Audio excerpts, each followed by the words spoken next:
안녕하세요. 성경과 함께 읽기. 오늘은 사무엘기상 3장 이야기로 들어가 보도록 하겠습니다. 사무엘의 첫 번째 대언. 3장 1절. 아이 사무엘이 엘리 앞에서 주를 섬겼는데 그때에 주의 말씀이 희귀하여 열린 환상이 전혀 없었더라. 성경의 역사를 보면 하나님께서 놀랍게 역사해 주시는 시기가 있고요. 대부분의 많은 시기에는 하나님께서는 응답하지 않으세요. 죄가 많았던 그 시기에는 더더욱 그랬고요. 주의 말씀이 희귀하여 열린 환상이 전혀 없는 그런 시대, 하나님과의 관계가 단절된 시대, 영적으로 힘든 그 시대, 엘리의 대제사장 가문은 죄악으로 점점 하나님을 멀리하고 그로 인해 이스라엘 백성들은 하나님을 알 수 있는 그런 길조차 막혀버린 시대가 된 거죠. 사무엘은 레위 사람이었어요. 그래서 엘리 제사장 앞에서 일할 수 있는 기회가 주어졌던 거고요. 2절, 엘리의 눈이 점점 어두워져서 그가 잘 보이지 못하는 그때에 그는 자기 처소에 누웠고, 2장에서도 나오지만 이제는 노년이 되었습니다. 엘리는 나이가 많아져서 이제는 시야가 눈에 보이지 않는 거예요. 이제는 방에 누워가지고서 쉬고 있는데 주의 성전에 있던 하나님의 등불은 아직 꺼지지 아니하였는데 그곳에 하나님의 궤가 있는데 사무엘이 자려고 이제 또 누운 거예요. 근데 이제 재미난 이야기가 여기 불러지게 되는 거예요. 이제 한나는 이제 하나님께 드리겠습니다 하고서 사무엘을 엘리에게 드렸고요. 지금은 이제 시간이 지나고 나서 사무엘이 어느 정도 자라고 난 후에 잠자리를 드려고 하는데 4절 보니까 이제 누가 불러요? 하나님께서, 주께서 사무엘을 부르시는 일이 사무엘기상 3장에 있게 되는 거예요. 주께서 사무엘을 부르시는 겁니다.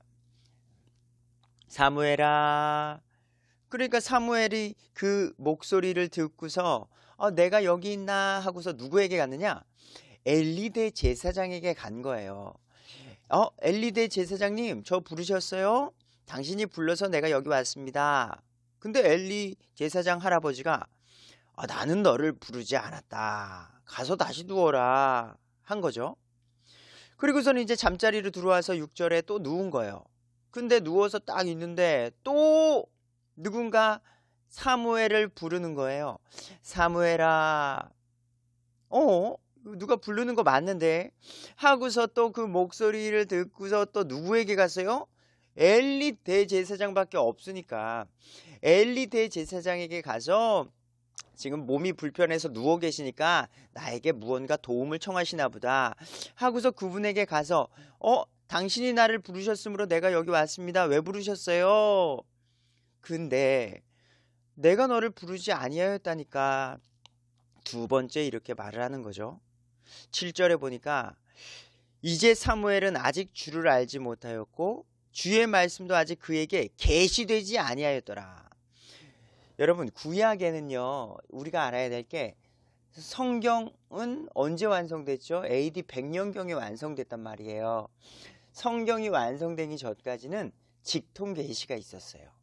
하나님께서는 선택하신 그 사람과 아담과도 마찬가지고요. 모세와도 마찬가지고 노아와도 마찬가지고요. 하나님께서 선택하시는 그 대언자와 직접적으로 대화하는 일이 있었단 말이죠. 근데 아직 사무엘은 주를 알지 못하였고요. 주의 말씀도 아직 그에게 계시되지 아니하였더라. 그래서 하나님의 음성과 하나님과 대화하는 거에 대해서 구약실의 사람의 제한된 이야기예요. 그런 일이 없었다 보니까 하나님의 음성이 들렸을 때 몰랐다라는 거죠. 그래서 오해를 하게 된 거죠. 엘리 대제사장님이 부르시는구나. 자, 8절에 세 번째로 사무엘을 주님께서 부르시는 거예요. 사무엘아 하고서 또 누구에게 갔을까요? 아니, 사무엘은 엘리 대제사장밖에 없다니까요. 분명히 목소리는 들리는데 사람은 엘리밖에 없으니까 또 그에게 가서 당신이 분명히 나를 불렀으므로 내가 여기 왔습니다 라고 말하니까 엘리 대제사장이 주께서 그 아이를 부르시는 줄 알고 이젠 깨달은 거예요. 어떻게 알았을까요? 엘리 대제사장은요, 하나님과 대화할 수 있는 그런 아주 극소수의 대언자였습니다. 그래서 하나님이 나 엘리야 하고 부르시는 것처럼 이제 사무엘을 들어 쓰시는구나, 사무엘을 부르시는구나, 이거를 깨닫게 된 거예요. 경험을 통해서요. 그러므로 사무엘에게가 이르되, 사무엘, 너 가서 누웠다가 주님께서 너를 다시 부르시거든 너는 이렇게 말해. 주여 말씀하옵소서, 주의 종이 듣겠나이다 라고 말하는 거예요. 방법을 알려주는 거죠, 선배님으로서. 이에 사무엘이 가서 자기 처소에서 누운 거예요. 저는 떨렸을 것 같아요. 하나님이 또 나를 부르시는 건가? 10절, 주께서 오셔서 서시고 다른 때와 같이 사무엘아 사무엘아 하고 부르시니 그때에 사무엘이 응답하되, 어떻게 해요? 엘리 제사장이 말한 것처럼 말씀하시옵소서, 주의 종이 듣겠나이다 라고 말한 거예요. 그때 주께서 사무엘에게 이르시되, 보라, 내가 이스라엘에서 한 일을 행하리니 그것을 듣는 모든 자의 두 귀가 그것으로 인해 울리리라.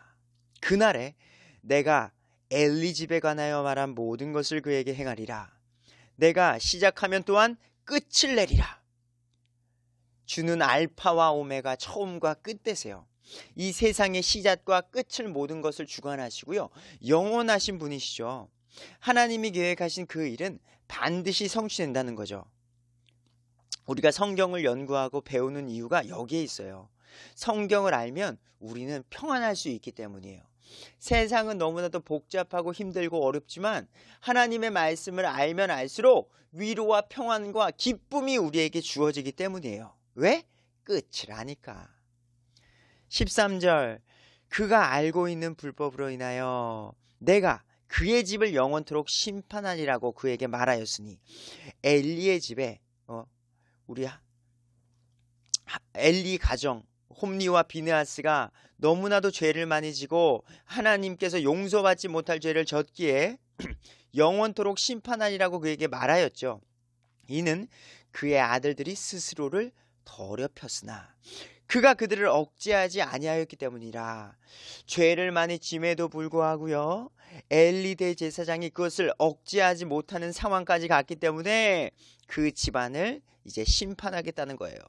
그냥 집안도 아니고 하나님의 일을 감당하는 대제사장의 가문이었단 말이죠. 14절, 그러므로 내가 엘리의 집에 대해 맹세하기를, 엘리의 집의 불법은 희생물이나 헌물로 영원히 제거되지 아니하리라 하였노라. 얼마나 큰 죄를 지었냐. 하나님이 용서하지 못하는 죄까지, 어떠한 희생물로도 그 죄는 없어지지 않겠다, 내가 반드시 심판하겠다라는 그런 큰 죄를 진 거예요. 이거 조심해야 됩니다. 우리가 하나님 앞에, 하나님은 모든 걸 용서해 주시니까 죄에 대해서 우리가 너무 편안하게 생각하시면 안 돼요. 그거는 구원받지 못한 사람이라고 보시는 게 더 나습니다. 구원받은 사람이 죄를 쉽게 질 수가 없어요. 성령님이 우리 안에 계시는데 우리가 죄를 지으면서 용서받으면 돼, 용서받으면 돼, 그런 사람은 구원받지 못한 사람이라는 거, 착각하고 있다는 것을 기억해 주십시오. 15절, 사무엘이 아침까지 누웠다가 주의 집 문들을 열었으나 그 환상을 엘리에게 알리는 것을 두려워하였더라. 당연하죠. 하나님께서 말씀해 주셨어요. 엘리 대제사장님, 당신의 집이 심판받게 됩니다. 용서받지도 못한대요. 그 어떤 헌물로도요, 용서받지 못한대요. 이거를 어떻게 감히 높으신 스승인 엘리 대제사장에게 말을 하겠어요. 그것을 말하기를 두려워하였던 거죠. 저 같아도 그랬겠습니다. 16절, 그때에 엘리가 사무엘을 불러 이르되, 이제 엘리는 이제 알았으니까, 그 전날에 하나님께서, 주께서 우리 사무엘을 계속해서 부르시는 것을 알았기 때문에, 사무엘 일로 와봐, 아들 사무엘아, 아들이라고 부르네요. 그가 응답하되 내가 여기 있나이다 하고 사무엘이 가는 거예요. 그가 이르되 주께서 너에게 말씀하신 것이 무엇이냐? 숨기지 말고 나에게 말해라. 어젯밤에 주님께서 너 사무엘을 찾았잖아. 너 하나라도 나에게 숨기면 하나님께서 너 사무엘에게 벌을 내리시고 또 내리시기를 원하노라. 이거 무슨 협박을 하네요. 그래서 사무엘이요 모든 것을 그에게 말합니다. 18절. 아무것도 그에게 엘리에게 숨기지 아니하고 다 말하는 거예요. 그러니까 그가 이르되 그분은 주시니 그분께서 선하게 여기는 것을 행하실 것이니라. 하나님, 전지전능하신 하나님, 엘리 제사장도 그것에 대해서 이제 인정하는 거죠. 우리가 죄를 당연히 졌고 내가 아들 관수를 너무나도 못했고 자식 농사를 엉망진창으로 했고 당연히 벌을 받아야지. 선하신 하나님께서 선하게 심판하실 것이다. 아멘. 처벌도 순종입니다. 19절. 사무엘이 자라매 주께서 그와 함께 하셔서 그의 말들 중에 하나도 땅에 떨어지지 아니하게 하시니라.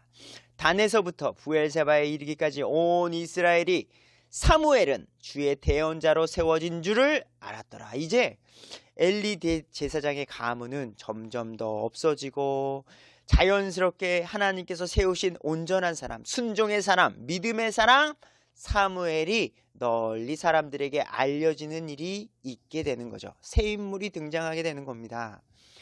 21절. 주께서 다시 실로에서 나타나셨으니 주께서 실로에서 주의 말씀으로 사무엘에게 자신을 계시하셨더라. 그래서 하나님은요 순종하는 사람, 믿음의 사람을 사용하세요. 아무리 집안이 좋고 잘나고 대제사장의 계보일지라도요 하나님의 믿음대로 하지 않으면 사용하지 않으신다는 것.